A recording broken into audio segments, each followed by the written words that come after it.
TET exam சிலபஸில் நிறைய கேள்விகள் கேட்கக்கூடிய இம்பார்ட்டன்ட் யூனிட் இது. Attention, perception, memory. பேர் தான் பெருசாக இருக்கும், மற்றபடி நம்ம அன்றாடம் பண்ணுற விஷயங்கள் தான் இது எல்லாமே. அதனால் கஷ்டப்பட்டு படிக்கணும்னு அவசியம் இல்லை, ஜாலியாக படிக்கலாம் வாங்க. சைக்காலஜி யூனிட் 3ல் ஒரு 6 டாபிக் தான் இருக்குது. அட்டென்ஷன் பற்றி ஒரு டாபிக், பெர்செப்ஷன் பற்றி 3 டாபிக், மெமரி பற்றி ஒரு டாபிக், ஃபர்கெட்டிங் பற்றி இன்னொரு டாபிக். முதல் டாபிக் அட்டென்ஷன் பற்றினது. அட்டென்ஷன்ற வார்த்தையை நம்ம வாழ்க்கையில் எங்கெல்லாம் கேள்விப்பட்டிருக்கோம்? ஸ்கூலில் டீச்சர் ஒரு முக்கியமான டாபிக் எடுக்கிறதுக்கு முன்னாடி ஸ்டூடெண்ட்ஸ் எல்லோரும் இங்கே கவனமாக பாருங்கள் அப்படின்னு சொல்கிறாங்கல்ல. என்ன சொல்ல வராங்க? நீங்கள் என்ன பண்ணிகிட்டு இருந்தாலும் எல்லாத்தையும் ஸ்டாப் பண்ணிவிட்டு நான் சொல்கிறத மட்டும் கேளுங்க அப்படின்றது தான். இதுதான் அட்டென்ஷன். அடுத்து ட்ரில் அப்போ பிடி சார் அட்டென்ஷன் சொல்லுவார், நம்ம எல்லாரும் வெறப்பா நின்று அவரையே பார்ப்போம். இதோட அர்த்தம் என்ன? நீங்கள் என்ன பண்ணிகிட்டு இருந்தாலும் அதை ஸ்டாப் பண்ணிவிட்டு எல்லாரும் என்னை கவனிங்க, நான் ஒன்று சொல்ல போகிறேன் அப்படின்றது தான் அதனுடைய அர்த்தம். ரயில்வே ஸ்டேஷனில் ஃபார் யுவர் கைண்ட் அட்டென்ஷன் அப்படின்னு சொல்லிட்டு தான் அனௌன்ஸ்மெண்ட்டே ஆரம்பிப்பாங்க. இதோட அர்த்தம் என்ன?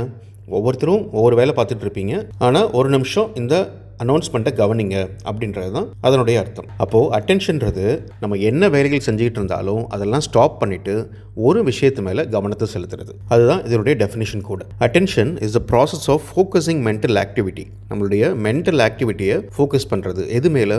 On a particular stimulus. Stimulus response நம்ம எல்லாருக்குமே தெரியும், தூண்டல் துலங்கல். ஒரு விஷயம் நம்மளை தூண்டுறனால தான் அதுக்கு நம்ம ரெஸ்பாண்ட் பண்ணுறோம், அதுதான் நம்மளுடைய பிஹேவியர். அப்போ இங்கே ஸ்டிமுலஸ் எது? டீச்சர் எடுக்க போகிற பாடம், பிடி சார் சொல்ல போகிற விஷயம், ட்ரெயினோட ஸ்டேட்டஸ் என்னன்னு சொல்கிற அனௌன்ஸ்மெண்ட். வைல் இக்னோரிங் அதர்ஸ், மற்ற விஷயங்கள் என்ன பண்ணிகிட்டு இருந்தாலும் அதை புறந்தள்ளிட்டு இந்த ஸ்டிமுலஸ் மேலே கவனத்தை வைக்கணும் அப்படின்றது தான் அட்டென்ஷனோட definition. It is the gateway to perception and learning. பெர்செப்ஷன்னா என்னன்றதை கொஞ்ச நேரத்தில் பார்க்கலாம். லேர்னிங் எல்லாருக்கும் தெரிஞ்சது தான். நம்ம ஒரு விஷயத்தை கற்றுக்கணும் அப்படின்னா அதுக்கு முதல் தேவை attention. It is a gateway to perception and learning, allowing us to select relevant information. அந்த ஸ்டிமுலஸ்லேருந்து நம்ம எல்லாத்தையும் எடுத்துக்குவோமானா இல்லை, நமக்கு என்ன தேவையோ அதை மட்டும் தான் நம்ம எடுத்துக்குவோம். கவனித்தல் என்பது ஒரு குறிப்பிட்ட தூண்டலில் மன செயல்பாட்டை ஒருமுகப்படுத்தி பிறவற்றை புறக்கணி செயல்முறையாகும். இது புலனுணர்விற்கும் கற்றலுக்கும் நுழைவாயிலாக செயல்பட்டு தொடர்புடைய தகவல்களை தேர்வு செய்ய நமக்கு உதவுகிறது. இந்த அட்டென்ஷன்ல பல வகை இருக்கு. முதல் இது based on will or effort, நம்மளுடைய விருப்பம் அல்லது முயற்சியை பேஸ் பண்ணி இருக்கிற அட்டென்ஷன். இதில் வர்றது தான் இன்வாலன்ட்ரி அட்டென்ஷன், முயற்சியற்ற கவனம். நம்ம பாட்டுக்கு ரோட்டில் நடந்து போயிட்டு இருக்கோம், அப்போ அட்ராக்டிவாக ஒரு பையனோ ஒரு பொண்ணோ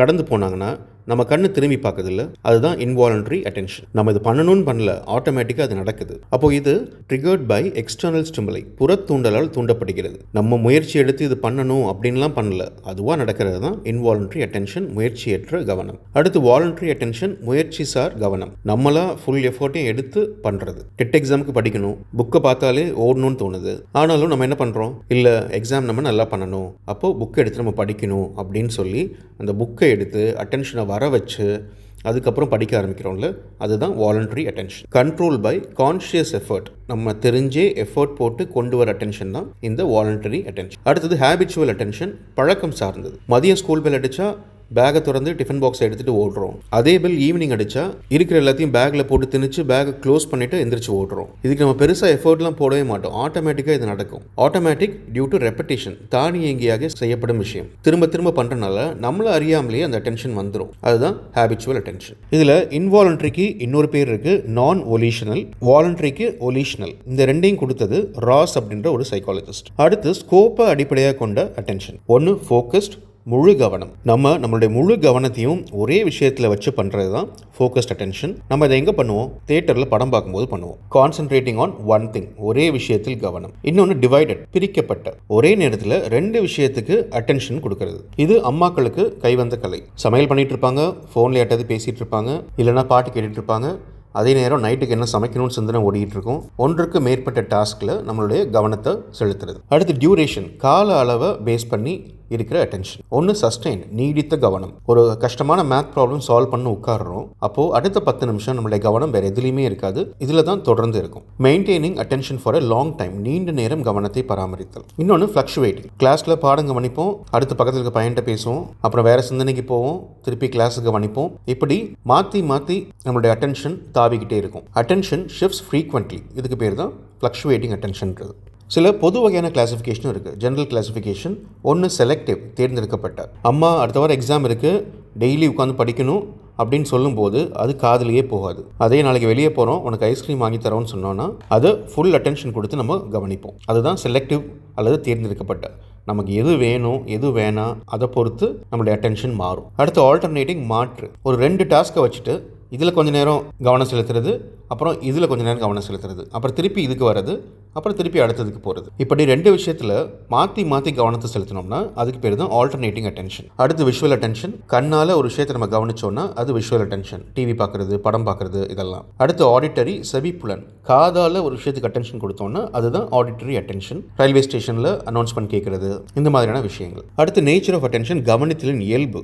இது எப்படி இருக்கும் அப்படின்றது தான். முதல்ல இது எசென்ஷியல் ஃபார் லேர்னிங், கற்றலுக்கு இன்றியமையாதது. It is a first step in perception and knowledge acquisition. நமக்கு அறிவு வெளி உலகத்திலிருந்து கிடைக்கணும் அப்படின்னா அதுக்கு முதல் தேவை அட்டென்ஷன் தான். பெர்செப்ஷன் ஒன்றும் இல்லை, நம்மளுடைய ஐம்புலன்களால் வெளி உலகத்திலிருந்து நம்ம எடுத்துக்கிற விஷயங்கள், அதுதான் பெர்செப்ஷன். அடுத்து செலக்டிவ், தேர்ந்தெடுக்கும் தன்மை. நம்மளை சுற்றி பல விஷயங்கள் நடந்துகிட்டு இருக்கும், ஒவ்வொன்றும் ஒரு ஸ்டிமுலை. அதுலேருந்து ஒரு ஸ்டிமுலையை சூஸ் பண்ணி நம்மளுடைய அட்டென்ஷனை கொடுக்குறோம், அதனால தான் இது selective. Dynamic, it shifts from one stimulus to another. ஒரு ஸ்டிமுலஸில் அட்டென்ஷன் இருக்கும், அங்கேருந்து அடுத்த ஸ்டிமுலஸ்க்கு மாறிடும். அடுத்து கான்ஷியஸ், நனவு நிலை.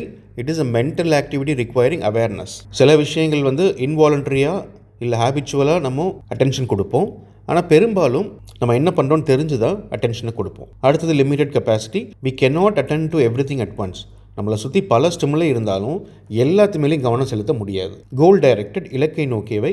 Driven by needs, interest or tasks. நமக்கு எந்த ஸ்டிமுலை இன்ட்ரெஸ்டாக இருக்குது, எந்த டாஸ்க் நமக்கு தேவையாக இருக்குது, அதை பொறுத்து தான் நம்மளுடைய அட்டென்ஷன் ஒரு விஷயத்தில் போகுமா போகாதான்றது முடிவாகும். அடுத்து கான்சன்ட்ரேட்டிவ், செறிவு. ஒரு விஷயத்து மேலே ஃபுல் கான்சன்ட்ரேஷன் வைக்கிறது தான் அட்டென்ஷன். அடுத்து ஸ்டிமுலஸ் அண்ட் ரெஸ்பான்ஸ், ஆல்ரெடி பார்த்தோம். ஸ்டிமுலஸ்க்கும் ரெஸ்பான்ஸ்க்கும் நடக்கிற ஒரு ப்ராசஸ் தான் இந்த அட்டென்ஷன்றது, தூண்டல் துலங்கல். அடுத்து ஃபோக்கஸ்ட் ஆக்டிவிட்டி, ஒருமுகப்படுத்தப்பட்ட செயல். மற்ற எல்லாத்தையும் ஸ்டாப் பண்ணிட்டு நம்ம மனதை ஒருமுகப்படுத்தி ஒரு விஷயத்து மேலே வைக்கிறது தான் அட்டென்ஷன். இதுதான் கவனத்திலோட இயல்புகள்.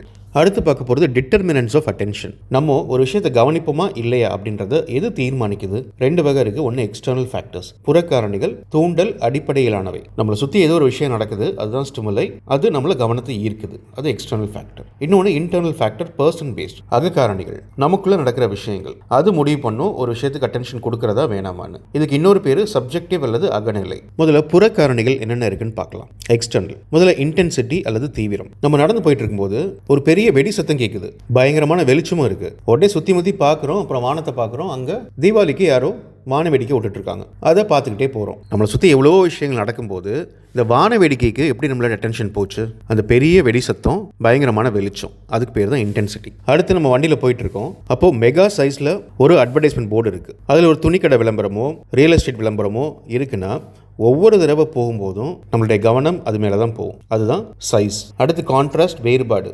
ஒரு புல்வெளி இருக்குது, அதில் ஃபுல்லாக மஞ்சள் கலர் பூ இருக்குது, அதுக்கு நடுவில் ஒரே ஒரு சிவப்பு கலர் பூ இருக்குது, அப்போ நம்மளுடைய கவனம் அந்த சிவப்பு கலர் பூ மேலே தான் போகும். அடுத்து நாவல்ட்டி, புதுமை. ஹாலோவின்ற ஒரு ஃபெஸ்டிவல் உங்களுக்கு தெரியும், ஒவ்வொருத்தரும் விதவிதமான காஸ்டியூம் போட்டுருவாங்க. அப்போ அதில் ஒரு 2 பேர் இந்த மாதிரி வந்தாங்கன்னா மற்ற எல்லாத்தையும் விட நம்மளுடைய கவனம் இவங்க மேலே தான் போகும், அதுதான் நாவல்ட்டி அல்லது புதுமை. நம்ம ஒரு கல்யாண வீட்டுக்கு போகிறோம், அங்கே அவ்வளோ விஷயம் நடக்கும், ஆனால் ஒரு புது டிசைனில் யாராவது புடவை கட்டிட்டு வந்தாங்களோ இல்லை ஒருத்தர் புது மாதிரி ட்ரெஸ் பண்ணிட்டு வந்தாலோ நம்மளுடைய அட்டென்ஷன் அங்கே தான் போகும், இதுதான் நாவல்ட்டி. அடுத்து மூவ்மெண்ட். நம்ம நடந்து போகும்போது ஓரமாக ஒரு நாய் படுத்து கிடக்கும், அதை நம்ம கவனிக்கவே மாட்டோம். வானத்தில் ஒரு 40-50 பறவை பறந்து போயிட்டுருக்கும், நம்மளுடைய கவனம் அங்கே போகும், அதை பார்த்துக்கிட்டே போகும். ஏன்னா ஸ்டாட்டிக்காக இருக்கிற விஷயங்களை விட மூவ் ஆகிற விஷயங்கள் நம்முடைய கவனத்தை ஈர்க்கும். அடுத்து ரெப்படிஷன், திரும்ப திரும்ப தோன்றல். நம்ம டிவி பார்க்கும்போது நீங்கள் பார்த்து கொண்டிருப்பது உங்கள் சன் டிவி அப்படின்னு அரை மணி நேரத்துக்கு கூட சொல்லிக்கிட்டே இருப்பாங்க. நம்ம பார்க்குறது சன் டிவி தான் நமக்கும் தெரியும், அவங்களுக்கும் தெரியும். அப்புறம் ஏன் இதை பண்ணுறாங்க? பொதுவாக இதை எப்போ ப்ளே பண்ணுவாங்கன்னா ஒரு ப்ரோக்ராம் முடிஞ்சு அடுத்த ப்ரோக்ராம் ஆரம்பிக்கும் போது, அப்போது அந்த மியூசிக், அந்த குரல் இதெல்லாம் சேர்ந்து நம்மளுடைய அட்டென்ஷனை ஈர்க்கும். நம்ம அதை பார்த்துக்கிட்டே அடுத்து என்ன ப்ரோக்ராம்னு பார்க்க வெயிட் பண்ணுவோம். நியூஸா, சீரியலா, படம் போடுறாங்களா அப்படின்னு கொஞ்ச நேரமாவது நம்மளுடைய அட்டென்ஷன் அதில் இருக்கும். அதுக்காக தான் இதை திரும்பி திரும்பி போடுறது. யூடியூப்பில் ஒரே ஆட் 2 வாரத்துக்கு எந்த வீடியோ திறந்தாலும் வந்துகிட்டே இருக்கும், அதுவும் நம்மளுடைய அட்டென்ஷனை ஈர்க்கிறதுக்காக தான். அடுத்து இன்டர்னல், அகக்காரணிகள். முதல்ல இன்ட்ரெஸ்ட் அண்ட் ஆட்டிடியூட். படம் பார்க்கலாம், டிவி முன்னாடி உட்காருவோம், சேனல் மாற்றிக்கிட்டே வருவோம். திடீர்னு ஒரு கிரிக்கெட் மேட்ச் வரும், அது 30 வருஷத்துக்கு முன்னாடி நடந்த இந்தியா பாகிஸ்தான் மேட்சாக இருக்கும், ஆனாலும் அங்கேயே ஸ்டாப் பண்ணி அந்த மேட்சை ஃபுல்லாக பார்த்துட்டு தான் அடுத்து போவோம். படம் பார்க்க தான் வந்தோம், ஆனால் கிரிக்கெட் மேட்ச் நம்மளுடைய கவனத்தை ஈர்த்துச்சு, அது பார்க்க ஆரம்பிச்சிட்டோம். ஏன்னா கிரிக்கெட்னா நமக்கு ரொம்ப பிடிக்கும். இப்போது நமக்கு இன்ட்ரெஸ்டான ஒரு விஷயத்தை பார்க்கும்போது நம்மளுடைய அட்டென்ஷன் அங்கே போகும். அடுத்து மோட்டிவ்ஸ் அண்ட் நீட்ஸ். நம்மளுடைய உந்துதல்கள் மற்றும் தேவைகள். காரில் டிரைவ் பண்ணி போயிட்டு இருக்கோம், அத்துவான காடு, தண்ணி தாகம் ரொம்ப எடுக்குது, சுற்றி கடை எதுவுமே இல்லை, தண்ணி குடிச்சே ஆகணும். அப்போ என்ன பண்ணுவோம்? காரை ஓரமாக நிப்பாட்டிட்டு காருக்கு பின்னாடி போய் தண்ணி பாட்டில் எதுவும் இருக்கான்னு பார்ப்போம், பேக்கில் எதுவும் இருக்கான்னு பார்ப்போம், சீட்டுக்கு இடையில தேடுவோம். கடைசியில் சீட்டுக்கு அடியிலேருந்து பழைய பாட்டில் நமக்கு கிடைக்கும், அதை எடுத்து குடிச்சிட்டு கண்டினியூ பண்ணுவோம். வாரக்கணக்காக அந்த பாட்டில் அங்கே தான் கிடந்துச்சு, ஆனால் நம்மளுடைய அட்டென்ஷன் அது மேலே போவே இல்லையே, ஏன்? நமக்கு தேவைப்படலை. ஸோ அப்போது நம்மளுடைய மோட்டிவ்ஸ் அண்ட் நீட்ஸ், நமக்கு ஒரு விஷயம் எப்போ தேவைப்படுதோ அப்போ தான் நம்மளுடைய அட்டென்ஷன் அது மேலே போகும். அடுத்து பாஸ்ட் எக்ஸ்பீரியன்ஸ். காய்ச்சல் அடிக்குதுன்னு டாக்டர்கிட்ட போகிறோம், டாக்டர் நம்மளை பார்த்துட்டு முகத்தில் தேமல் மாதிரி இருக்கே, இது என்னதுன்னு கேட்குறாங்க. இல்லை அது அப்பப்போ வரும் அப்பப்போ போகும்னு நம்ம சொல்கிறோம். அப்போ டாக்டர் சொல்கிறாங்க, இல்லை இதுக்கு நீங்கள் ட்ரீட்மெண்ட் கண்டிப்பாக எடுத்து தான் ஆகணும், இல்லைனா ரொம்ப மோசமாயிரும் அப்படின்னு சொல்லிட்டு அதற்கான ட்ரீட்மெண்ட்டையும் எழுதி கொடுக்க ஆரம்பிக்கிறாங்க. நம்ம போனது ஃபீவருக்கு, ஆனால் டாக்டரோட அட்டென்ஷன் எங்கே போச்சு? முகத்தில் இருந்த அந்த தேமல் மேலே. ஏன்னா அவங்களுடைய பாஸ்ட் எக்ஸ்பீரியன்ஸ் வச்சு அவங்களுக்கு தெரியும் காய்ச்சலோட இது ரொம்ப முக்கியம், இதுக்கு ட்ரீட் பண்ணணும் அப்படின்னு சொல்லிட்டு. அடுத்து மென்டல் செட் அண்ட் எக்ஸ்பெக்டேஷன்ஸ். காலையில் பசங்களை ஸ்கூலுக்கு அனுப்ப கிளப்பி விட்டுட்டு இருக்கோம், லேட் ஆகிட்டே இருக்குது, பஸ் எப்போ வேணால் வந்துருமேன்ற டென்ஷனில் நம்ம ரெடி பண்ணிகிட்டு இருக்கோம். அப்போ ஒரு ஹார்ன் சத்தம் கேட்டுச்சுன்னா அடிச்சு பிடிச்சி பசங்களை எழுத்துட்டு வந்து பஸ்ஸில் ஏற்றி விடும். அதுக்கப்புறம் நம்ம வீட்டை தாண்டி 100 வண்டி போவோம், ஒவ்வொருத்தரும் ஹார்ன் அடிச்சுட்டு தான் போவாங்க, அது எதுவுமே நம்ம காதில் விழுவாது. இதுதான் mental set and expectations. Bus வரும் அப்படின்னு நம்ம எக்ஸ்பெக்ட் பண்ணிகிட்டு இருக்கும்போது ஹார்ன் அடிக்கும்போது அதுக்கு நம்ம அட்டென்ஷன் போகும். மற்ற நேரங்களில் எவ்வளோ தான் ஹார்ன் அடித்தாலும் அது நம்மளை ஈர்க்கவே இருக்காது. அடுத்து மென்டல் ரெடினஸ், மன தயார் நிலை. புக் எடுத்து படிக்கணும்னா நமக்கு பிடிக்காது, ஆனாலும் நம்ம மனதை தயார்படுத்தி மனசை ஒருமுகப்படுத்தி அப்புறம் தான் புக் எடுத்து நம்ம படிக்க ஆரம்பிக்கிறோம். அதுக்கு பேர் தான் மென்டல் ரெடினஸ். நம்ம மைண்டை ரெடி பண்ணி அந்த அட்டென்ஷனை கொண்டு வந்து ஒரு விஷயம் பண்ணுறது தான் வந்து மென்டல் ரெடினஸ். அடுத்து அட்டென்ஷன் ஸ்பேன், கவன வீச்சு. ஒருத்தர் ஒரு விஷயத்தில் எவ்வளோ நேரம் ஃபோக்கஸ் பண்ண முடியும், அதுதான் வந்து அட்டென்ஷன் ஸ்பேன்ன்றது. Attention span is the length of time a person can focus on a task or stimulus without getting distracted. It shows how long the mind can stay concentrated before losing interest or shifting focus. நம்மளுடைய attention span நல்லா இருக்கா இல்லையான்னு எப்படி தெரிஞ்சுக்கிறது? பஸ்ஸில் போகும்போது படிச்சுக்கிட்டே போகிறோம், சுற்றி அவ்வளோ சத்தம், பாட்டு எல்லாமே இருக்கும், ஆனால் நம்ம கவனம் முழுக்க ஒரு 3/4 மணி நேரம் நம்ம படிக்கிற பாடத்தில் தான் இருக்கும். அப்போ நம்ம attention span நல்லா இருக்குது. அடுத்த டாபிக் சென்சேஷன் அண்ட் பெர்செப்ஷன், புலனுணர்வு மற்றும் புலன் காட்சி. சென்சேஷன்னாலே ஐம்புலன்கள்னு ஞாபகம் வச்சுக்கோங்க. இங்கே தெரிகிற விஷயத்த கண்ணு பார்த்தா என்ன சொல்லும்? ஏதோ ஒரு பொருள் இருக்குது, இது என்னன்னு பாருன்னு சொல்லி பிரெயினுக்கு அனுப்பிச்சு விட்ரும். அதுதான் அதோட வேலை, அதுக்கு பேர் தான் சென்சேஷன். பிரெயின் அதை பார்த்துட்டு, ஓ இது ரவுண்டாக இருக்கா, சிவப்பாக இருக்கா, மேலே ஒரு இலை இருக்கா, இது ரெட் ஆப்பிள் அப்படின்னு இன்டர்பிரேட் பண்ணி அந்த பொருள் என்னன்னு புரிஞ்சுக்கும். அதுக்கு பேர் தான் பெர்செப்ஷன். காது என்ன பண்ணும்? ஏதாவது சத்தம் வந்துச்சுன்னா இது என்னன்னு பாருன்னு பிரெயினுக்கு அனுப்பிச்சிடும். இதுதான் சென்சேஷன். பிரெயின் என்ன பண்ணும்? இது குழந்தை அழுவுற சத்தமா, வெடி சத்தமா, பஸ் சத்தமா அப்படின்னு பிரெயின் தான் முடிவு பண்ணும். அதுதான் பெர்செப்ஷன். அதே மாதிரி தான் வாசனையாக இருக்கட்டும், தொடுதலாக இருக்கட்டும், டேஸ்ட் பண்ணுறதா இருக்கட்டும், இந்த ஐம்புலன்களுமே நம்மளை சுற்றி இருக்கிற விஷயங்களை பிரெயினுக்கு அனுப்புறது மட்டும்தான் அதோட வேலை. அதுக்கு பேர் தான் சென்சேஷன். பிரெயின் தான் அதை வாங்கி இது என்ன வாசனை, இந்த தண்ணி சில்லுன்னு இருக்கா, சூடாக இருக்கா, இது என்ன டேஸ்ட்டு அப்படின்னு இன்டர்பிரேட் பண்ணி பிரெயின் தான் அண்டர்ஸ்டாண்ட் பண்ணிக்கும். அதுக்கு பேர் தான் பெர்செப்ஷன். அப்போ சென்சேஷன்னா raw data from sense organs, புலன் உறுப்புகளிலிருந்து பெறப்பட்ட மூலத்தரவு. பெர்செப்ஷன்னா the brain's interpretation understanding of that data, அந்த தரவை மூளை விளக்கி புரிந்து கொள்வது. சென்சேஷன்றது பாசிவ் அண்ட் ஃபிசியலாஜிக்கல். பாசிவ்ன்றது நம்ம எதுவுமே பண்ண வேணாம், அதுவாக நம்மளை வந்து சேரும். பெர்செப்ஷன்றது நம்ம பிரெயின் ஆக்டிவாக அதை இன்டர்பிரேட் பண்ணி அண்டர்ஸ்டாண்ட் பண்ணணும். அதே மாதிரி சென்சேஷன் ஃபிசியலாஜிக்கல், நம்ம உடல் உறுப்புகள் சார்ந்த விஷயம். பெர்செப்ஷன் சைக்கலாஜிக்கல், நம்மளுடைய மனம் சார்ந்த விஷயம். ஒரே சாம்பார் தான், ஒருத்தர் உப்பு கூட இருக்குன்னு, ஒருத்தர் உப்பு கம்மியாக இருக்குன்னு சொல்லுவார். அப்போ சென்சேஷன் ஒரே மாதிரி தான் இருக்கும், ஆனால் பெர்செப்ஷன் மாறுபடும். அடுத்து லாஸ் ஆஃப் பெர்செப்ஷன், புலன் காட்சி விதிகள். ஒவ்வொரு நாளும் இந்த விதிகளை நம்ம மேலே அப்ளை பண்ணிக்கிட்டே இருக்காங்க. எப்படின்னு தெரிஞ்சுக்க கவனமாக இந்த டாப்பிக்கை பாருங்கள். இந்த விதிகளை கொடுத்தது இந்த 3 ஜெர்மன் சைக்காலஜிஸ்ட் தான். மேக்ஸ் வெர்த்தைமர், கோலர், கோஃப்கா. 100 தியரிஸ் வீடியோலையும் பார்த்துருப்போம். இவங்க ஜெர்மனியில் கெஸ்டால்ட் ஸ்கூல் ஆஃப் சைக்காலஜி அப்படின்னு சொல்லி ஒன்று நடத்திட்டு இருந்தாங்க. கெஸ்டால்ட்னா முழுமை அப்படின்னு அர்த்தம். அதனால தான் லாஸ் ஆஃப் பெர்செப்ஷனுக்கு கெஸ்டால்ட் பிரின்சிபல்ஸ் அல்லது லாஸ் அப்படின்னு சொல்லலாம். இதோட நோக்கம் என்னென்னா, சைக்கலாஜிக்கலாக நம்ம மைண்டு எப்படி ஒர்க் பண்ணுது அப்படின்றது ஒன்று. இன்னொன்று, இதை வச்சு தான் யூஎக்ஸ் டிசைன் பண்ணுறாங்க. நம்ம பார்க்குற வெப்சைட்ஸாக இருக்கட்டும், இ-காமர்ஸ் சைட்ஸாக இருக்கட்டும், அது எல்லாத்துடைய அடிப்படை இந்த விதிகள் தான். முதல்ல லா ஆஃப் ப்ராக்சிமிட்டி, அண்மை விதி. இங்கே புள்ளியாக இருக்குல்ல, இதை பார்த்தோன்னா நம்ம என்ன சொல்லுவோம்? முதல்ல 3 புள்ளி இருக்குது, அப்புறம் 3 புள்ளி இருக்குது, அப்புறம் 3 புள்ளி இருக்குது அப்படின்னு தான் சொல்லுவோம். Objects close to each other are perceived as a group. ஒன்றுக்கொன்று நெருக்கமான பொருட்கள் ஒரு குழுவாக கருதப்படுகின்றன. முதல்ல இருக்கிற 3 புள்ளிகளை ஒரு குரூப்பாகவும், அடுத்து இருக்கிற 3 புள்ளிகளை இன்னொரு குரூப்பாகவும், அடுத்து இருக்கிற 3 புள்ளிகளை இன்னொரு குரூப்பாகவும் தான் நம்ம மைண்டு பர்சீவ் பண்ணும். உதாரணத்துக்கு இதை பார்த்தோன்னா நம்ம என்ன சொல்லுவோம்? புக் ஷெல்ஃப்னு சொல்லுவோம், இல்லைனா லைப்ரரின்னு சொல்லுவோம். அங்கே இருக்கிறது எல்லாமே புக்கு தான், ஆனால் ஒன்றுக்கு ஒன்று பக்கத்தில் சேர்ந்து இருக்கும்போது நம்ம மைண்டு அதை குரூப் பண்ணி புக் ஷெல்ஃப் இல்லை லைப்ரரி அப்படின்னு புரிஞ்சுக்கும். இந்த படத்தை காமிச்சு கை தூக்குறவங்க யாருன்னு கேட்டால் நம்ம என்ன சொல்லுவோம்? ஸ்டூடெண்ட்ஸ்னு சொல்லுவோம். அவங்க ஒவ்வொருத்தரும் தனிப்பட்ட நபர்கள் தான். ஆனால் எல்லோரும் சேர்ந்து உட்காந்துருக்கனால அவங்கள குரூப் பண்ணி ஸ்டூடெண்ட்ஸ்னு நம்ம மைண்டு இன்டர்பிரட் பண்ணிக்கும். இதுதான் லா ஆஃப் ப்ராக்சிமிட்டி. அடுத்து லா ஆஃப் சிமிலாரிட்டி. இது எல்லாமே புள்ளி தான். ஆனால் நம்ம மைண்ட் எப்படி பார்க்கும்? 3 ரெட் கலர் புள்ளி இருக்குது, அதுக்கப்புறம் பிளாக் கலர் புள்ளி இருக்குது, அப்புறம் 3 ரெட் கலர் புள்ளி இருக்குது அப்படின்னு சொல்லி தான் நம்ம மைண்டு பர்சீவ் பண்ணுவோம். Similar objects or group together. இந்த படத்தில் என்ன தெரியுது? ஒரு பக்கம் இந்தியா டீம் இருக்காங்க, இன்னொரு பக்கம் பாகிஸ்தான் டீம் இருக்காங்க. இவங்க ஒவ்வொருத்தரும் தனிப்பட்ட நபர்கள் தான். ஆனால் நம்ம மைண்டு ப்ளூ ஜெர்சி போட்டவங்கலாம் இந்தியா டீம், க்ரீன் ஜெர்சி போட்டவங்கலாம் பாகிஸ்தான் டீம்னு சொல்லி இன்டர்பிரட் பண்ணிக்கிறதுல அதுதான் லா ஆஃப் சிமிலாரிட்டி. இந்த படத்தில் பார்த்தோம்னா நம்ம மைண்ட் என்ன சொல்லும்? இந்த பக்கம் உட்காந்துருக்கவங்கலாம் ஸ்டூடெண்ட்ஸ், அந்த பக்கம் இருக்கிறவங்க டீச்சர். ஏன்னா இந்த பக்கம் இருக்கவங்களாம் ஒரே ஏஜ் குரூப்பில் இருக்காங்க, அந்த பக்கம் இருக்கவங்க வேறு ஏஜ் குரூப்பில் இருக்காங்க. அப்போது இதை ஒரு குரூப்பாக ஸ்டூடெண்ட்ஸ்னும் அங்கே இருக்கவங்கள டீச்சர்னும் நம்ம மைண்டு பர்சீவ் பண்ணிக்கும். அடுத்து லா ஆஃப் கண்டினியூட்டி, தொடர்ச்சி விதி. இந்த படத்தில் மேலே இருக்க ரெட் கலர் புள்ளியிலேருந்து நம்ம ஆரம்பித்தோன்னா அதை பார்த்துக்கிட்டே வருவோம். வந்துட்டு இடையில கலர் மாறுது. அது ஆனாலும் அதை பற்றி நம்ம கவலைப்படாமல் அந்த பாத்தை அப்படியே கண்டினியூ பண்ணிட்டு போவோம். இதே நம்ம லெஃப்டில் இருக்கிற இந்த கிரே கலர் புள்ளியிலேருந்து நம்ம ஆரம்பித்தோன்னா அதை பார்த்துக்கிட்டே வருவோம். நடுவில் கலர் மாறுது, இருந்தாலும் நம்ம அந்த பாத்தை அப்படியே ஃபாலோ பண்ணிட்டு ஸ்ட்ரைட்டாக தான் போவோம். உதாரணத்துக்கு இந்த ரோடை பார்த்தாலே தெரியும், மேடும் பள்ளமாக இருக்குது. ஆனால் நம்ம காரில் போகும்போது அதை பற்றி கவலையே படாமல் அந்த நடுவில் இருக்கிற எல்லோ லைனை ஃபாலோ பண்ணி போயிட்டே இருப்போம். அப்போது we perceive continuous patterns rather than broken ones. உடைந்த வடிவங்களை விட தொடர்ச்சியான வடிவங்களை நாம் உணர்கிறோம். அடுத்து லா ஆஃப் க்ளோஷர், மூட்ட விதி. இந்த படத்தை பார்த்தோன்னா என்னன்னு சொல்லுவோம்? ஜீப்ரான்னு சொல்லுவோம். ஆனால் இதில் எந்த கோடுமே இன்னொரு கோடோட அட்டாச் ஆகலை. அங்கங்கே கருப்பு கருப்பு கோடு மட்டும் தான் போட்டிருக்காங்க. நம்ம மைண்டு அந்த கேப்பை ஃபில் பண்ணி இது ஒரு முழுமையான உருவமாக தான் பார்க்கும். We fill in gaps to perceive a complete image. ஒரு முழுமையான படத்தை உணர இடைவெளிகளை நிரப்புகிறோம். இது என்ன படம்? பாண்டா. ஆனால் அங்கங்கே கோடு, காதுக்கு ஒரு ஷேப்பு, கண்ணுக்கு ஒரு ஷேப்புன்னு தனித்தனியாக தான் இருக்குது. ஆனாலும் நம்ம மைண்டு இது ஒரு முழு உருவமாக பாண்டா அப்படின்னு உணர்ந்துக்கும். அதுக்கு பேர் தான் லா ஆஃப் க்ளோஷர். நம்மளே அந்த கேப்பை ஃபில் பண்ணிக்குவோம். அடுத்து law of figure and ground, படம் மற்றும் பின்னணி விதி. We distinguish objects from background. ஆப்ஜெக்ட்ஸ்க்கு இன்னொரு பேர் ஃபிகர். ஒரு காட்சியை பார்க்கும்போது முன்னாடி இருக்கிற பொருட்களுக்கு பேர் ஃபிகர், பின்னாடி இருக்கிறதுக்கு பேர் பேக்ரவுண்ட். நம்மளால் இது ரெண்டையும் பிரித்து பார்க்க முடியும். உதாரணத்துக்கு இந்த படத்தை பாருங்கள். ஒரு மரம் இருக்குது, மேலே பறவைகள்லாம் பறக்குது, இது பேக்ரவுண்ட். இப்போது வெள்ளையாக இருக்கிற பகுதிகளை மட்டும் பாருங்கள். இந்த பக்கம் ஒரு கொரில்லா இருக்கும், இந்த பக்கம் ஒரு சிங்கம் இருக்கும். அதே மாதிரி தான் இந்த படமும். வெள்ளை பகுதியை மட்டும் பார்த்தோம்னா அதான் பேக்ரவுண்ட், ஒரு ஃப்ளவர் வாஸ் தெரியும். கருப்பு பகுதியை மட்டும், அது ஃப்ரண்ட்டில் இருக்கிறத பார்த்தோம்னா 2 முகம் தெரியும். இதுக்கு பேர் தான் law of figure and ground. அடுத்து law of pregnance, simplicity or good figure. இந்த படத்தை பார்த்தோம்னா நம்ம என்ன சொல்லுவோம்? இது ஒலிம்பிக்ஸோட சிம்பிள், ரிங் எல்லாம் கனெக்ட் ஆயிருக்கு அப்படின்னு சொல்லுவோம். ஆனால் உண்மையிலே ரிங்லாம் கனெக்ட் ஆயிருக்கா? இந்த ப்ளூ கலர் ரிங்கை பார்க்கலாம். அது இங்கே ஆரம்பித்து சுற்றி வந்து அந்த எல்லோக்கு முன்னாடியே முடிஞ்சிருது. அது 2 கனெக்ட் கூட ஆகலை. அதே மாதிரி தான் ஒவ்வொரு ரிங்குமே. ஆனால் நம்ம மைண்டுக்கு அதெல்லாம் முக்கியம் இல்லை. ஒரு குழப்பமான காட்சியை பார்த்தாலும் அதை சிம்பிளிஃபை பண்ணி ஆர்கனைஸ்டாக தான் நம்மளுடைய மைண்ட் பார்க்கும். We perceive the simplest, most organized structure possible. சாத்தியமான, எளிமையான, மிகவும் ஒழுங்கமைக்கப்பட்ட கட்டமைப்பை நாம் உணர்கிறோம். அடுத்து லா ஆஃப் காமன் ரீஜன், பொது பகுதி விதி. இதை பார்த்தா என்ன தெரியுது?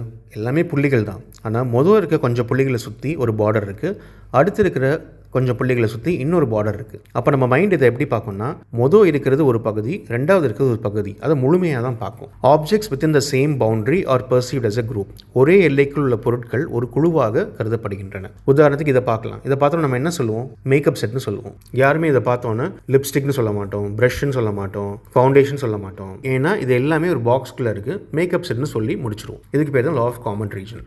இந்த விதிகளை யூஎக்ஸ் டிசைனில் எப்படி யூஸ் பண்ணுறாங்க? உதாரணத்துக்கு அமேசான் வெப்சைட்டை எடுத்துக்குவோம். அதை ஓப்பன் பண்ணோடனே இந்த மாதிரி தான் அதோடைய ஸ்க்ரீன் இருக்கும். இதில் பார்த்தீங்கனாலே தெரியும், பாக்ஸாக போட்டு தான் ப்ராடக்ட்ஸை காமிச்சிருப்பாங்க. இங்கே அப்ளை பண்ணியிருக்கிற விதி லா ஆஃப் காமன் ரீஜன். இப்போ பார்த்தா நம்ம மேக்கப் செட் மாதிரி எலக்ட்ரானிக்ஸ் ப்ராடக்ட்லாம் ஒரு குரூப்பில் இருக்கும், கிச்சன் ஐட்டம்ஸ்லாம் ஒரு குரூப்பில் இருக்கும், அப்ளையன்ஸ்லாம் ஒரு குரூப்பில் இருக்கும். அதே மாதிரி ஹோம் பேஜில் பார்த்தீங்கன்னா அந்த பாக்ஸ் முழுமையாக இருக்காது, பாதி தான் முடிஞ்சிருக்கும். ஆனால் நம்ம மைண்ட் அதை என்னவா பர்சீவ் பண்ணிக்கும்? இதுக்கு கீழேயும் ஏதோ விஷயம் இருக்குது அப்படின்னு நம்ம ஸ்க்ரோல் பண்ணி கீழே போய் பார்ப்போம். இங்கே அப்ளை பண்ணியிருக்கிற விதி லா ஆஃப் க்ளோஷர். ஜீப்ரா பார்த்தோம்ல, அது மாதிரி இந்த படத்தில் பார்த்தீங்கன்னா தெரியும், ஒரு ப்ராடக்ட் இருக்கும், அது கீழே எவ்வளோ டிஸ்கவுண்ட்னு போட்டிருப்பாங்க, அந்த ப்ராடக்ட் பேர் இருக்கும், என்னென்ன கலர்ஸ் ஆப்ஷன் இருக்குன்னு போட்டிருப்பாங்க, ப்ரைஸ் இருக்கும். இதே பேட்டர்ன் தான் அடுத்த ப்ராடக்ட்டும் அதே தான் இருக்கும். இங்கே அப்ளை பண்ணியிருக்கிறது லா ஆஃப் சிமிலாரிட்டி. ஒரே மாதிரியான விஷயங்களை குரூப் பண்ணி ஒவ்வொரு ப்ராடக்ட்டுக்காக யூஸ் பண்ணுறது. அதே மாதிரி நம்ம ஒரு பொருள் வாங்கலான்னு போகும்போது கீழே வந்து ஃப்ரீக்வெண்ட்லி பாட் டுகெதர்னு எக்ஸ்ட்ராவாக சில ஐட்டம்ஸை சஜஸ்ட் பண்ணும். இங்கே அப்ளை பண்ணியிருக்கிற விதி லா ஆஃப் கண்டினியூட்டி. இது மாதிரி கொடுக்கும்போது அந்த பொருள் சம்மந்தம் இருக்கோ இல்லையோ, நமக்கு தேவை இருக்கோ இல்லையோ, இந்த லா ஆஃப் கண்டினியூ படி நம்ம தொடர்ந்து அந்த பாதையில் கண்டினியூ ஆகிட்டே வருவோம். ஒரு பொருள் வாங்குற இடத்துல இன்னொரு பொருள் சேர்த்து வாங்குவோம். இப்படி தான் உலகத்தில் இருக்க எல்லா வெப்சைட்டும் எல்லா ஆன்லைன் ஷாப்பிங் சைட்ஸும் இந்த விதிகளை அடிப்படையாக கொண்டு தான் டிசைன் பண்ணப்பட்டிருக்கு. அடுத்து எரர்ஸ் இன் பர்செப்ஷன். பர்செப்ஷன்றது ஒவ்வொருத்தருக்கும் மாறும்னு சொல்லியிருக்கிறோம். அதில் தப்பு நடக்க வாய்ப்பு உண்டா அப்படின்னா நிறைய தப்பு நடக்கலாம். அதில் ஒன்று இல்யூஷன், திரிபு காட்சி. லெஃப்டில் ஒரு படம் பார்க்குறோம், அதை பார்த்தா என்ன தெரியுது?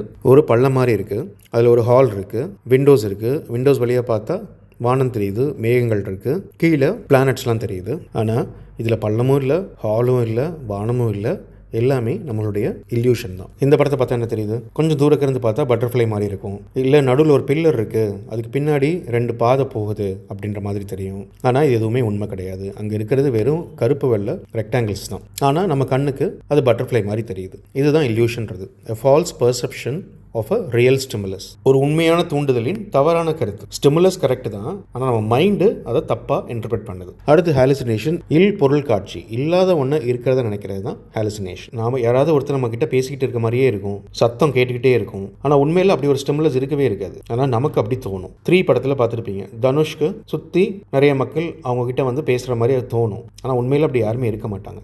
அதுதான் hallucination. Perception without any external stimulus, எந்த வெளிப்புற தூண்டுதலும் இல்லாமல் புலன்காட்சி, அதுதான் ஹாலுசினேஷன். அடுத்தது செலக்டிவ் பர்செப்ஷன், தேர்ந்தெடுக்கப்பட்ட புலன்காட்சி. எக்ஸாம் ப்ரிப்பேர் பண்ணும்போதே எக்ஸாமில் இந்த கேள்வி கண்டிப்பாக கேட்பாங்களா அப்படின்னு செலக்ட் பண்ணி தான் கேள்விகளே படிப்போம். சிஎஸ்கே ஃபேனாக இருப்போம், அவங்க ஜெயிச்ச மேட்ச் பற்றி மட்டும்தான் பேசுவோம், தோத்த மேட்சை பற்றி பேசவே மாட்டோம், அதை மறந்துடுவோம். இதுதான் selective பர்செப்ஷன்றது. We notice only the information that matches our interest, beliefs or expectations and ignore the rest. நமது நம்பிக்கைகள், விருப்பங்கள் அல்லது எதிர்பார்ப்புகளுடன் பொருந்தும் தகவல்களை மட்டுமே கவனித்து மற்றவற்றை புறக்கணிப்பது. அடுத்து ஹேலோ எஃபெக்ட், ஹேலோ விளைவு. இது என்னன்னா, ஒருத்தட்ட இருக்கிற ஒரு குணத்தை வச்சு மட்டுமே ஒரு முடிவெடுக்கிறது. ஒருத்தர் எல்லா ஆஃபீஸ் மீட்டிங்கும் லேட்டாகவே வராரு, அவர் சுத்த வேஸ்ட், அவர் எதுக்குமே லாய்க்கலன்னு சொல்லிடுவோம். உண்மையிலே அவர் நாலேஜபிளாக இருப்பார், கம்பெனிக்காக நிறைய உழைக்கிறவராக இருப்பார், எல்லாருக்கும் ஹெல்ப் பண்ணுறவராக இருப்பார். ஆனால் அதெல்லாம் நமக்கு முக்கியம் இல்லை, அவர் லேட்டாக வந்ததை மட்டுமே வச்சு இவர் வேஸ்ட்டு அப்படின்னு முடிவு பண்ணி. இன்னொருத்தர் எல்லாருக்கும் நல்லா ஹெல்ப் பண்ணுவார், அதை பார்த்த உடனே நம்ம முடிவு பண்ணிடுவோம் இவர் ரொம்ப நல்ல மனுஷன், எல்லாருக்கும் உதவி பண்ணுறாரு அப்படின்னு. இது இல்லாமல் அவர்கிட்ட நிறைய கெட்ட பழக்கம் இருக்கலாம், இந்த உதவி பண்ணுறதுக்கு பின்னாடி ஒரு கெட்ட எண்ணம் இருக்கலாம், அதெல்லாம் நமக்கு முக்கியம் இல்லை, அவர் உதவி பண்ணுறாரு, நல்ல மனுஷன் அப்படின்னு முடிவு பண்ணுறோம்ல, இதுக்கு பேர் தான் Halo effect. We form an overall impression of a person based on one trait. ஒருவரின் ஒரே ஒரு குணத்தை அடிப்படையாக கொண்டு அவரை முழுமையாக மதிப்பிடுவது. அடுத்து ஸ்டீரியோ டைப்ஸ், பொது பார்வை. பொண்ணுங்களுக்கு வண்டி ஓட்டவே தெரியாது அப்படின்றது ஒரு ஸ்டீரியோ டைப், அது உண்மை கிடையாது. ஆண்களுக்கு சமைக்கவே தெரியாது அப்படின்றது இன்னொரு ஸ்டீரியோ டைப், இதுவும் உண்மை கிடையாது. ஆண் பெண் 2 பேர்த்துலையுமே நல்லா வண்டி ஓட்டுறவங்களும் இருக்காங்க, ஒழுங்காக ஓட்டாதவங்களும் இருக்காங்க, சமைக்கிறவங்களும் இருக்காங்க, சமைக்க தெரியாதவங்களும் இருக்காங்க. அப்போ ஸ்டீரியோ டைப்ன்றது என்னது? We make generalized judgments about people based on group membership rather than the individual trait. குழு உறுப்பினர் என்பதை கொண்டு ஒருவரை பற்றி பொதுவான தீர்மானங்களை எடுப்பது. அடுத்து கான்ட்ராஸ்ட் எஃபெக்ட், எதிர்மறை விளைவு. ஒரு இன்டர்வியூ போகிறோம், நல்லாவே அட்டன் பண்ணுறோம், அந்த வேலைக்கு தேவையான எல்லா தகுதியும் நமக்கு இருக்குது, ஆனாலும் நம்ம இன்டர்வியூ ஒழுங்காக பண்ணலை அப்படின்னு அவங்க நினைக்கிறாங்க. ஏன்னா நமக்கு முன்னாடி வந்தவர் பல மடங்கு அதிக குவாலிஃபையான பர்சனாக இருந்திருப்பாங்க. அப்போது அவங்களோட நம்மளை கம்பேர் பண்ணி நம்ம சரியில்லைன்னு சொல்கிறாங்க. இதுக்கு பேர் தான் கான்ட்ராஸ்ட் எஃபெக்ட். இதே மாதிரி தான் ஆன்லைன் ஷாப்பிங் பண்ணும்போதும் ஒரு ஃபோனோட விலை ஒரு சைட்டில் 15,000 போட்டிருக்கோம், அதே இன்னொரு சைட்டில் 10,000 போட்டிருக்கோம், சீப்பாக இருக்கே அப்படின்னு சொல்லி நம்ம அங்கே வாங்கிடுவோம். உண்மையிலே இந்த ஃபோனோட விலை 7,000 ரூபா தான் இருக்கும், அது நமக்கு முக்கியம் கிடையாது. இதையும் கம்பேர் பண்ணுறோம், கம்மியாக இருக்குது வாங்கிடுறோம். We evaluate someone by comparing them with others we recently observed. சமீபத்தில் பார்த்த மற்றவர்களுடன் ஒப்பிட்டு ஒருவரை மதிப்பிடுவது. அடுத்து ப்ரொஜெக்ஷன், புரிதல், பிரதிபலிப்பு. சில பேர் நம்ம என்ன சொன்னாலும் பொய் சொல்கிறேன்னே சொல்லிட்டு இருப்பாங்க. அது காரணம் என்னென்னா, அவங்க எல்லா இடத்துலையும் பொய் சொல்கிறவங்களா இருப்பாங்க, அவங்களுக்கு மற்றவங்கள பார்க்கும்போது எல்லாருமே பொய் சொல்கிற மாதிரி இருக்கும். அதுக்கு பேர் தான் ப்ரொஜெக்ஷன். அதே மாதிரி நம்ம டெட் எக்ஸாமுக்கு புக் எடுத்து சின்சியராக படித்து எம்சிக்யூலாம் சால்வ் பண்ணிட்டு இருக்கும்போது நம்ம என்ன நினைப்போம்னா, டெட் எக்ஸாம் எழுத போகிற எல்லாருமே இப்படி தான் படிச்சுட்டு இருப்பாங்க அப்படின்னு நம்ம நினைப்போம். அது உண்மை இல்லை. இதே படிக்காத ஒருத்தர் என்ன நினைப்பாங்கன்னா, எல்லாருமே நம்மள மாதிரி தான் படிக்காம தான் டெட் எக்ஸாம் எழுத போகிறாங்க அப்படின்னு நினச்சிட்டு இருப்பாங்க. இதுக்கு பேர் தான் projection. We attribute our own feelings, motives or traits to others. நமது உணர்வுகள், நோக்கங்கள் அல்லது பண்புகளை மற்றவர்களிடம் பிரதிபலிப்பது. கடைசி எரர், இம்ப்ரெஷன் ஃபார்மேஷன், அபிப்பிராய உருவாக்கம். ஒருத்தர் ரொம்ப கான்ஃபிடென்ட்டாக பேசலாம், ஸ்டேஜில் வந்தெல்லாம் ஸ்பீச் கொடுக்கலாம், உடனே நம்ம அவர் ரொம்ப அறிவாளின்னு நினச்சிக்குவோம். இன்னொருத்தர் அமைதியாக இருப்பாங்க, எங்கே தேவையோ அங்கே மட்டும் தான் பேசுவாங்க, அவங்களுக்கு எதுவுமே தெரியாதுன்னு நினச்சிக்குவோம். இதுக்கு பேர் தான் impression formation. We form quick judgments about people based on initial information or appearance. முதன்மையான தகவல் அல்லது தோற்றத்தின் அடிப்படையில் விரைவான கருத்தை உருவாக்குவது. உண்மையிலே அவருடைய திறமை பேச்சில் மட்டும்தான் இருக்கும், மற்றபடி இன்டெலிஜென்ஸ் இருக்காது. அமைதியாக இருக்கிறவங்க இன்டெலிஜென்ட்டாக இருக்க வாய்ப்பு உண்டு, சைலண்டாக பல நல்ல விஷயங்கள் பண்ணுறதுக்கு வாய்ப்பு உண்டு. அதையெல்லாம் நம்ம கணக்கில் எடுத்துக்க மாட்டோம். அடுத்து மெமரி பற்றி பார்க்க போகிறோம். அப்புறம் ஃபர்கெட்டிங். ஈஸியான டாபிக் தான், சீக்கிரம் முடிச்சிடலாம். Meaning of memory. மெமரின்றது என்ன? நம்ம பார்க்குற, கேட்குற, படிக்கிற விஷயங்களை ஞாபகத்தில் வச்சுக்கிட்டு தேவைப்படும் போது அதை யூஸ் பண்ணிக்கிறது, அதுதான் மெமரி. அப்போ மெமரியோட டெஃபினிஷன் என்ன? Memory is the ability to encode. என்கோட்னா என்ன? நம்ம பிரெயினை திறந்து மெமரியில் என்ன இருக்குன்னு பார்த்தோம்னா எதுவுமே புரியாது, ஏகப்பட்ட விஷயம் கண்ணாபின்னான்னு இருக்கும். அதுக்கு பேர் தான் என்கோட். நமக்கு எப்போ தேவையோ அதை எடுத்து ஆர்கனைஸ் பண்ணி நம்ம யூஸ் பண்ணிக்குவோம், அதுக்கு பேர் தான் டீகோட். அப்போது மெமரியில் ஏறும்போது அது என்கோடோட தான் போகும். அடுத்தது ஸ்டோர் பண்ணி வச்சுக்கிறோம். ரீடைன், எவ்வளோ நாளானாலும் ஞாபகம் வச்சுக்கிறோம். And retrieve information when needed, தேவைப்படும் போது அந்த இன்ஃபர்மேஷனை நம்ம எடுத்துக்கிறோம். It is essential for learning and problem solving. ஒரு பிரச்சனை வரும்போது நமக்கு கை கொடுக்கிறது இந்த மெமரி தான். அதே மாதிரி ஒரு விஷயம் கற்றுக்கணும்னாலும் மெமரி ரொம்பவே முக்கியம். நினைவாற்றல் என்பது தேவைப்படும் போது தகவல்களை குறியாக்கம் செய்தல், சேமித்தல், தக்க வைத்தல் மற்றும் மீட்டெடுக்கும் திறனாகும். கற்றல் மற்றும் சிக்கல் தீர்க்கும் செயல்முறைக்கு இது அவசியம். மெமரியில் என்ன டைப்ஸ் இருக்கு? ஒன்று சென்சரி மெமரி, உணர்வு நினைவாற்றல். ஷார்ட் டேர்ம் மெமரி, குறுகிய கால நினைவாற்றல். லாங் டேர்ம் மெமரி, நீண்ட கால நினைவாற்றல். அதுலேயே 2 வகை இருக்கு, எக்ஸ்பிளிசிட், இம்ப்ளிசிட்னு சொல்லி. அது என்னன்றதை ஒவ்வொன்றா பார்க்கலாம். சென்சரி மெமரி நம்மளுடைய ஐம்புலன்களால் நம்ம கேதர் பண்ணுற விஷயங்களை கொஞ்ச நேரத்துக்கு ஞாபகம் வச்சுக்கிறது. The brief storage of sensory information received from sense organs. இதோட duration few milliseconds to 2 seconds, அவ்வளோதான் ஞாபகம் இருக்கும். Capacity very large but fats quickly. நிறைய இன்ஃபர்மேஷன் நம்ம ஸ்டோர் பண்ணிக்க முடியும், ஆனால் உடனே மறந்துடும். ஒரு பேக்கரி போய் ஏதோ பிஸ்கட் வாங்குகிறோம், ஆனால் கேக் வாசனை நம்ம மெமரியில் ஏறிக்கும். வெளியே வந்து ஒரு ஃபியூ செகண்ட்ஸ்லேயே அது மறந்துடும். ரோட்டில் நடந்து போயிட்டு இருக்கும்போது 2 பேர் சண்டை போட்டுட்டு இருந்தாங்கன்னா அவங்க போடுற சண்டை நம்ம மெமரியில் ஏறும். அடுத்த கொஞ்சம் செகண்ட்லேயே அதை மறந்துட்டு அடுத்த வேலையை பார்க்க போயிடுவோம். இதுக்கு பேர் தான் சென்சரி மெமரி. ஷார்ட் டேர்ம் மெமரின்றது temporary storage of information currently in use. இப்போ எனக்கு என்ன தேவையோ அதை கொஞ்ச நேரத்துக்கு ஞாபகம் வச்சுக்கிறது, ஒரு 15 to 30 seconds. இதோட கெப்பாசிட்டி பார்த்தீங்கன்னா 7 ± 2 ஐட்டம்ஸ். இதை கொடுத்தவர் ஜார்ஜ் மில்லர்ன்றவர், அதனால் இதுக்கு ஜார்ஜ் மில்லர் ரூல்னு பேர். உதாரணத்துக்கு ஃபோன் நம்பர்லாம் ஒரு 7 to 10 நம்பர் தான் இருக்கும். ஒருத்தர் ஒரு நம்பரை கொடுத்து கால் பண்ணுங்கன்னு சொல்கிறாங்கன்னா அந்த நம்பரை நம்ம டெம்பரரி ஸ்டோரேஜில் தான் வச்சுருப்போம். அது கால் பண்ணி முடிச்சதுக்கப்புறம் அந்த நம்பரை மறந்துடுவோம். அடுத்து long term memory, permanent storage of vast amount of information over life time. எப்போவுமே நம்ம மெமரியில் இருக்கும். Duration days to life time, நம்ம காலம் முழுமைக்கும் ஞாபகம் இருக்கும். கெப்பாசிட்டி அன்லிமிட்டட், எவ்வளோ வேணாலும் ஸ்டோர் பண்ணிக்கலாம். இதில் ஒரு வகை எக்ஸ்பிளிசிட் லாங் டேர்ம் மெமரி, டிக்ளரேட்டிவ்னு சொல்லலாம். வெளிப்படையான விளக்கமான நீண்ட கால நினைவாற்றல். Memory that can be consciously recall and described in words. நமக்கு தேவைப்படும் போது கான்ஷியஸாக நம்ம எஃபோர்ட் போட்டு மெமரியிலேருந்து அதை எடுத்து யூஸ் பண்ணுறோம்ல, அதுக்கு பேர் தான் எக்ஸ்பிளிசிட் லாங் டேர்ம் மெமரி. சிந்தித்து நினைவு கூறவும். இது எதை வச்சு பண்ணுறோம்னா, நம்மளோட பிரெயினில் ஒரு 2 பார்ட் இருக்குது. ஒன்று ஹிப்போ கேம்பஸ்னு ஒன்று, இன்னொன்று ஃப்ரண்டல் லோப்ஸ்னு, முன் மூளை பகுதி. இதில் 2 வகை இருக்குது. ஒன்று எபிசோடிக் மெமரி, நிகழ்வியல் நினைவு. நம்ம வாழ்க்கையில் நடந்த தனிப்பட்ட அனுபவங்கள், மற்ற நிகழ்வுகள், இது எல்லாமே வந்து இந்த எபிசோடிக் மெமரி கீழே தான் வரும். நம்ம ஸ்கூலுக்கு ஃபஸ்ட் டே போனப்போ எப்படி இருந்துச்சு, ஆஃபீஸ் போன ஃபஸ்ட் டே எப்படி இருந்துச்சு, நம்ம மேரேஜ் எப்படி நடந்துச்சு, காலேஜில் எப்படிலாம் ஃப்ரெண்ட்ஸோட என்ஜாய் பண்ணோம், இது எல்லாமே இந்த மெமரி கீழே வரும். அடுத்து சிமாண்டிக் மெமரி, இது எல்லாமே memory of facts, concepts and general knowledge. நம்ம எக்ஸாமுக்கு படிக்கிறது, ஊர் பேர் தெரிஞ்சு வச்சுக்கிறது, ஒரு நாட்டோட கேபிட்டல் என்னன்னு தெரிஞ்சு வச்சுக்கிறது, இது எல்லாமே செமாண்டிக் மெமரி கீழே வரும். அடுத்து இம்ப்ளிசிட் லாங் டேர்ம் மெமரி, மறைமுகமான நீண்டகால நினைவாற்றல். இதுவும் லாங் டேர்முக்கு இருக்கும், ஆனால் இதுக்கு நம்ம எஃபோர்ட் போட்டு அதை எடுக்கணும்னு அவசியம் இல்லை. தேவைப்படும் போது அதுவாகவே வந்து விழும். Memory that works unconsciously, you don't need to think about it. இதை கண்ட்ரோல் பண்ணுறது யாருன்னா நம்ம பிரெயினில் இருக்கிற 2 பார்ட்ஸ், செரிபெல்லம்னு ஒன்று, பேசல் கேங்லியான்னு ஒன்று. செரிபெல்லம்ன்றது சிறுமூளை, பேசல் கேங்லியான்றது அடிப்படை நரம்பு கூட்டுகள். இதில் 3 வகை இருக்குது. ப்ரொசீஜரல் மெமரி, இது என்னது? Skills and habits learn through practice. Cycle ஓட்ட பழகிறது, கார் ஓட்ட பழகிறது, டைப்பிங் பண்ணுறது, இது எல்லாமே ஒவ்வொரு தடவை பண்ணும்போதும் நம்ம கான்ஷியஸாக மெமரியிலேருந்து ஃபஸ்ட்டு ஸ்டெப் இதுவா, செகண்ட் ஸ்டெப் இதுவா அப்படின்னு நம்ம பண்ணுறது கிடையாது. அது பாட்டுக்கு தன்னால் நடக்கும். அதுக்கு பேர் தான் ப்ரொசீஜரல் மெமரி. அடுத்து classical conditioning, learned automatic responses. Pavlov தியரிலையும் பார்த்துருக்கோம். ஒரு பிரியாணி கடையை தாண்டி போகும்போது நம்மளை அறியாமலேயே நம்ம நாக்கில் எச்சி ஊறும். அடுத்து பிரைமிங், முன் வெளிப்பாடு நினைவு. Previous exposure influences future behaviour. ஒரு வார்த்தையை பார்க்குறோம், முதல் தடவை பார்க்கும்போது அது என்ன வார்த்தை அப்படின்னு நமக்கு ஒன்றுமே தெரியாது. அது 2-3 தடவை பார்த்துட்டோம்னா அடுத்த தடவை அதை பார்த்தோன்னே ஃபாஸ்ட் ரெகக்னைஸ் பண்ணிடுவோம். இதுக்காக நம்ம பெருசாக எஃபோர்ட் போட வேண்டியதில்லை. அதுதான் இந்த பிரைமிங்ன்ற மெமரி கீழே வருது. அடுத்து ஸ்ட்ராட்டஜிஸ் ஃபார் இம்ப்ரூவிங் மெமரி. இந்த நினைவாற்றலை எப்படி மேம்படுத்துறது? இது நம்ம படிக்கும்போது பண்ணுற விஷயங்கள் தான், புதுசாக எதுவுமே கிடையாது. முதல்ல அட்டென்ஷன், கவனம் செலுத்தணும், ஃபுல்லாக அதில் ஃபோக்கஸ் பண்ணணும். அடுத்து ஆர்கனைசேஷன், ஒழுங்குபடுத்துதல். டெட்டுக்கு என்ன சிலபஸ், எத்தனை சப்ஜெக்ட் இருக்குது, ஒவ்வொரு சப்ஜெக்ட்லையும் எத்தனை யூனிட் இருக்குது, ஒவ்வொரு யூனிட்லையும் என்ன டாபிக் இருக்குது அப்படின்னு நம்ம ஒழுங்குபடுத்திக்கிறோம்ல. ஒரு பெரிய இன்ஃபர்மேஷனை சின்ன சின்ன பீஸாக பிரிச்சுக்கிறோம்ல, அதுக்கு பேர் தான் ஆர்கனைசேஷன். அடுத்து அசோசியேஷன், ஒரு விஷயம் படிக்கும்போது நமக்கு தெரிஞ்ச விஷயத்தை லிங்க் பண்ணி புது விஷயத்தை படிக்கிறது, அதுக்கு பேர் தான் அசோசியேஷன். அப்போ நல்லா ஞாபகம் இருக்கும். ரெப்படிஷன், திரும்ப திரும்ப படிக்கிறது, ரிவைஸ் பண்ணுறது, அது மெமரியை இன்க்ரீஸ் பண்ணும். அடுத்து mnemonics, use acronyms, rhymes or stories. ஒரு கதையை ஞாபகம் வச்சுக்கிறது, இல்லை அக்ரோனிம் ஒரு பெரிய வார்த்தையை வந்து சுருக்கி ஒரு 4 எழுத்தை கம்பைன் பண்ணி ஞாபகம் வச்சுக்கிறது, இல்லை ரைம்ஸ் மாதிரி சொல்லி பார்த்துக்கிறது, இதெல்லாம் தான் நிமோனிக்ஸ்ன்றது.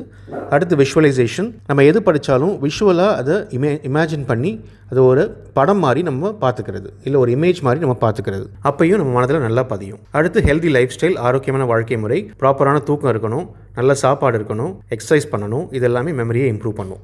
இது இல்லாமல் சில விஷயங்கள் இருக்குது. என்னென்னா அண்டர்ஸ்டாண்ட் த மெட்டீரியல், நம்ம என்ன படிக்கிறோமோ அதை புரிஞ்சுக்கணும்.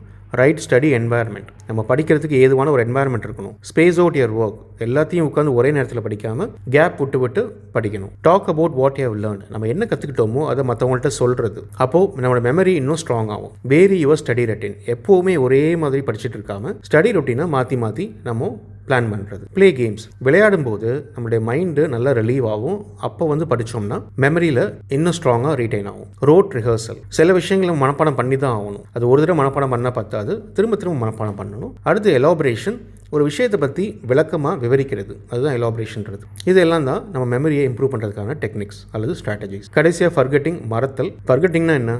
ஏற்கனவே நம்ம கேதர் பண்ண இன்ஃபர்மேஷன் ஸ்டோர் பண்ணி வச்சுருக்கோம், ஆனால் தேவைப்படும் போது அதை ரிட்ரீவ் பண்ண முடியல, அதுதான் மறத்தல். உதாரணத்துக்கு ஒரு 20 வருஷம் கழிச்சு காலேஜ் ஃப்ரெண்டை பார்க்குறோம், அவரோட பேர் தெரியும், அவரோட பழகியிருக்கோம், பேசியிருக்கோம், மைண்டில் இருக்குது, ஆனால் அந்த நேரத்தில் ஞாபகம் வர மாட்டேங்குது. அப்போது forgetting is the inability to recall previously learned information. மறதி என்பது முன்னர் கற்றுக்கொண்ட தகவல்களை நினைவுபடுத்த இயலாமையாகும். எதனால இந்த மறதி வரும்? ஒன்று decay, memory fades over time. Memory வந்து இருக்கும், ஆனால் காலம் செல்ல செல்ல அது மங்கிக்கிட்டே வரும். அதனால தான் 20 வருஷம் கழிச்சு பார்த்த ஃப்ரெண்டோட பேர் நமக்கு டக்குன்னு ஞாபகம் வர மாட்டேங்குது. அடுத்து இன்டர்ஃபரன்ஸ், குறுக்கீடு. கம்ப்யூட்டரில் எப்படி டேட்டா ஸ்டோர் பண்ண பழைய டேட்டா எல்லாம் ஓவர் ரைட் ஆகிட்டே வருமோ, அதே மாதிரி நம்முடைய மெமரியும் புது விஷயங்கள் கற்றுக்க பழைய விஷயங்கள் கொஞ்சம் கொஞ்சமாக ஃபேட் ஆகிட்டே வரும். அதுக்கு பேர் ரெட்ரோஆக்டிவ். சில நேரம் புது விஷயங்கள் கற்றுக்கும் போது பழைய விஷயங்கள் இதோட குறுக்கிடும், இதை வந்து மெமரியில் ஏற்றிக்க விடாமல் அது தடுக்கும். அதுக்கு பேர் ப்ரோஆக்டிவ். அடுத்து retrieval failure, information is stored but cannot be accessed. அந்த ஃப்ரெண்ட் எக்ஸாம்பிள் தான், பேர் மெமரியில் இருக்குது ஆனால் ரிட்ரீவ் பண்ண முடியல, அதுக்கு பேர் தான் ரிட்ரீவல் ஃபெயிலியர். அடுத்து ரிப்ரெஷன், unpleasant memories are pushed into the unconscious. நம்ம வாழ்க்கையில் நடந்த விரும்பத்தகாத சம்பவங்கள், தர்ம சங்கிரம நிலைகள், இது எல்லாத்தையுமே நம்மளுடைய ஆழ் மனசில் தள்ளி புஷ் பண்ணிடுவோம். அங்கிருந்து ரிட்ரீவ் பண்ணுறது அவ்வளோ ஈஸி கிடையாது. Lack of attention, poor encoding leads to forgetting. Attention இல்லாமல் ஒரு விஷயத்தை நம்ம எடுத்து நம்ம மெமரியில் ஏற்றிக்கிட்டோம்னா அது டோட்டலி டிஸ்ஆர்கனைஸ்டாக இருக்கும். நம்ம தேவைப்படும் போது அதை எடுக்கும்போது அது ஆர்கனைஸ்டாக நமக்கு வராது. இதெல்லாம் தான் மறதிக்கான காரணங்கள். இந்த யூனிட்டில் தியரியே வரல அப்படின்னா மறதிக்கான தியரியை ஒருத்தர் கொடுத்துருக்காரு, எபிங்கஸ்ன்னு சொல்லிட்டுனா. ஃபர்கெட்டிங் கர்வ்னு ஒன்று கொடுத்துருக்காரு, மறத்தல் வளைகோடு, அதை மெமரி கர்வ்னு சொல்லலாம், நினைவாற்றல் வளைகோடு. அதோடு சேர்த்து லேர்னிங் கர்வ், கற்றலுக்கான வளைகோடு அவர் கொடுத்துருக்காரு. இது நம்ம 100 தியரிஸ் வீடியோலையும் ஒரு 30 சீரிஸ் வீடியோலையும் பார்த்துருக்கோம். இவ்வளோ தாங்க யூனிட் 3. ஈஸியாக படிக்கலாம், நல்லா ஸ்கோர் பண்ணலாம். All the best. இந்த வீடியோஸ் உங்களுக்கு யூஸ்ஃபுல்லாக இருந்ததுன்னா சப்ஸ்கிரைப் பண்ணுங்கள், லைக் பண்ணுங்கள், உங்கள் ஃப்ரெண்ட்ஸ்க்கும் ஷேர் பண்ணுங்கள். உங்களுக்கு எதுவும் ஃபீட்பேக் இருந்ததுன்னா கமெண்ட்ஸில் சொல்லுங்கள். Happy learning and all the best.